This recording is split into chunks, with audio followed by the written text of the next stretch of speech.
Long ago, the four nations lived together. Except they didn't. They lived on separate islands. No, not that one. Today, I'll be taking a journey through the world of the Avatar.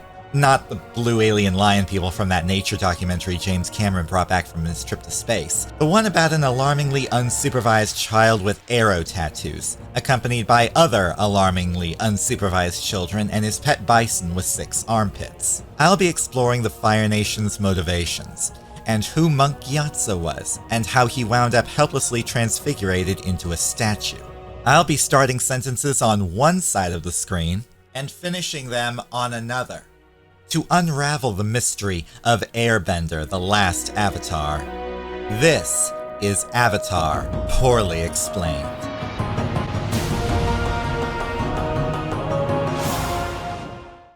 To understand the world of the Avatar, we need to first understand the world of the Avatar. At this time in ancient history, people were gifted with abilities to control one of 4 elements: water, earth, fire, and air. Apart from being descriptors of things that can come out of your ass, these are the 4 elements that can be manipulated by people known as benders, who scientists believe will eventually evolve in a few thousand years to look like this. You'll notice I said 4 elements, because this story takes place in ancient times, so the rest of the 118 on the periodic table hadn't been invented yet. But there was one who could wield the power of all 4 elements, and this person was called the Avatar. Our journey begins here, in the South Pole, which, despite the name, there's no pole to dance on, and even if there was, you'd get your camel lips stuck to it anyway.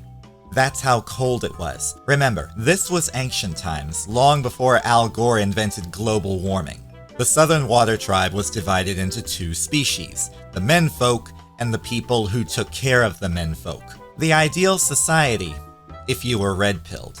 They sent 2 of their oldest children to find fish, but instead came across a glowing ball of ice, which everyone who's played video games knows has some super rare drops in it, like a boy with arrow tattoos and a large bison. Since this is real life and you can't just stick them in your inventory, the 2 kids, Guitar and Socks, take the kid named Aang and his bison back to the village, where he teaches the village children why it's dangerous to pole dance in the South Pole. Little did everyone realize that once Guitar and Socks broke Aang out of the ice detention facility, a large beacon of light alerted the attention of this planet's version of Anakin Skywalker, but with both of his arms and legs intact. Aang and Guitar find an old fire naval ship that Guitar is afraid to go into, but Aang convinces her it's safe, that just because it's called a naval ship doesn't mean it's full of belly buttons. But it turns out it is full of boobs, or rather, booby traps, not like nipples or anything, which alerts the current Fire Navy ship to their whereabouts to exchange insurance papers. But apparently insurance disputes were even more serious back then than they are now. So a full set of armor, weapons, and manpower were all necessary to settle such disputes. Aang, having been the only person there not following the mandatory dress code of the South Pole, he was arrested by the Fire Navy. After the Water Tribe began rebuilding, the matriarch sent Guitar and Socks on the Flying Bison to stage a prison break to get Aang out. Meanwhile, Aang distracts the guards by having a massive sneezing fit and proceeds to have an epic showdown against his captor, Zuko. A showdown we'd ordinarily not get the opportunity to see, but luckily a bystander managed to catch it all on film. What happens when you drop a 12-year-old airbender in water, you probably weren't asking, but history will answer that question anyway when Aang rises from the depths, because a tornado made of water, called a waterspout, just happened to spawn right where Aang was drowning, plopped him back on the ship, and knocked the on-deck overcrew overboard before disappearing. A story nobody would believe if that bystander wasn't still recording. Guitar and Socks arrive just in time to rescue Aang, but not before Guitar manages to encase the remaining conscious crew in ice, just barely avoiding the bystander recording the whole thing. With enough time to escape, Socks, Guitar, and Aang escape on the back of the flying bison named Appa. Zuto and his uncle try to send them off in style by tossing them some fireworks, one of which almost hit the trio while they were in mid-air. But Aang fanned it away using his handy glider, which unfortunately broke through a glacier's window, making the glacier angry enough to give the Navy ship a stern talking to, in the form of an avalanche. While Zoltar and his crew return to the Fire Nation to lick their wounds, the trio arrives at their first destination, the Southern Air Temple, a collection of phallic-looking towers built on a mountaintop where there was not much to do besides bake cakes, prank a bunch of bald geezers, and play an active sport creatively called airball, which sounds like an inability to produce semen, but it's actually a game of soccer.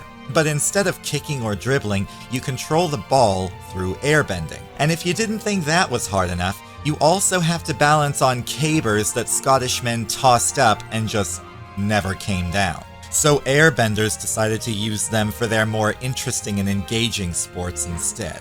But moving on from sports played on erect wood, Socks and Guitar find the decapitated head of a Fire Nation soldier. Showing a last bit of kindness, Guitar waterbends the snow and gives the fire soldier a proper burial. Further inside the temple, there's a door that can only be opened by being blown into shafts. Inside is a creepy series of statues that resemble the avatars of the past. Thinking they might be weeping angels in disguise, I mean, come on, they were behind a really sturdy locked door for crying out loud, and look at the way they're positioned. Guitar decides to stay behind and watch them to make sure that they don't move while Socks and Aang chase a lemur that happened to stroll in. While in pursuit, Aang stumbles across a massive grave of dead bodies. The sight was so shocking it triggered an alarm system not just in the Air Temple, but all over the world. This made Aang so angry that his eyes and tattoos all started glowing. And this was a terrible time to get into a mood because a spontaneous hurricane had just formed over that part of the temple specifically. Guitar tried to save Aang from the massive storm, but as soon as she got to him, the storm luckily dissipated. With this weird stint of sudden storms and hurricanes, Socks and Aang decide to catch the lemur and named him Momo. Little did they know the nightmare fuel that he would evolve into within the next century or so.